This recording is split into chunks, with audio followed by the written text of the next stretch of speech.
Hello mga bossing, good afternoon. Today meron tayong installation ng Android unit. Dito po kinabit sa Toyota Vios. So of course mga bossing, with 360 camera siya. So brand natin of course, the top of the line QCY with 360 camera, Android ready 4G plus mga bossing, with wireless, CarPlay, tsaka Android Auto. So we have here the front camera. Tapos of course pakita ko sa inyo mga bossing, gaano ka perfect yung installation ng ating side cam. With specific tools talaga na ginagamit ito mga bossing. Meron talaga tayong tools gamit dyan pambutas. Tsaka of course, merong goma yan para safe na safe po yung sa tubig. Hindi pa basta papasok yung tubig. So ngayon mga bossing, pinaka-exciting part. Let's check the 360 camera angle. So by the way mga bossing, steering control is working. Volume up, volume down. Yan mga boss. Tapos let's check the 360 mga boss.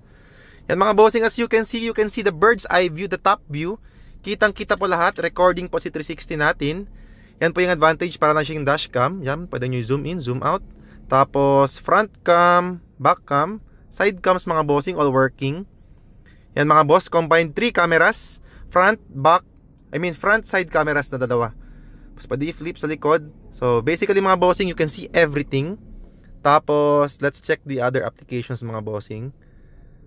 So ito yung main menu mga boss. So of course, we have your certain apps na pre-installed, like yung 360 Panorama, DSP, ito yung pampaganda ng sound. 16-way na siya mga bossing, 16 channels. Tapos we have here the Android Cast kung gusto nyo i-mirror yung cellphone nyo. Tapos next, Android Auto tsaka CarPlay, both of them mga bossing wireless. Tapos Play Store, Netflix, Google Maps, pwede din Waze mga boss i-download nyo lang sa Play Store. Tapos YouTube of course mga bossing, working po lahat yan. Tapos we have here USB slot, taka SIM card slot. Pwede din network mga boss para magkaroon po ng data connection yung Android nyo. Eto mga bossing, again let's check music. Play tayo ng konting music para makita nyo lang po for the video. Meron tong yan. So, solid yan mga bossing. This one is 100% plug and play. Pwede po sa lahat ng kotse. So, kung meron po kayong mga inquiries, meron po tayong Pagadian, Zamboanga, tsaka our latest na newly opened CDO branch mga bossing.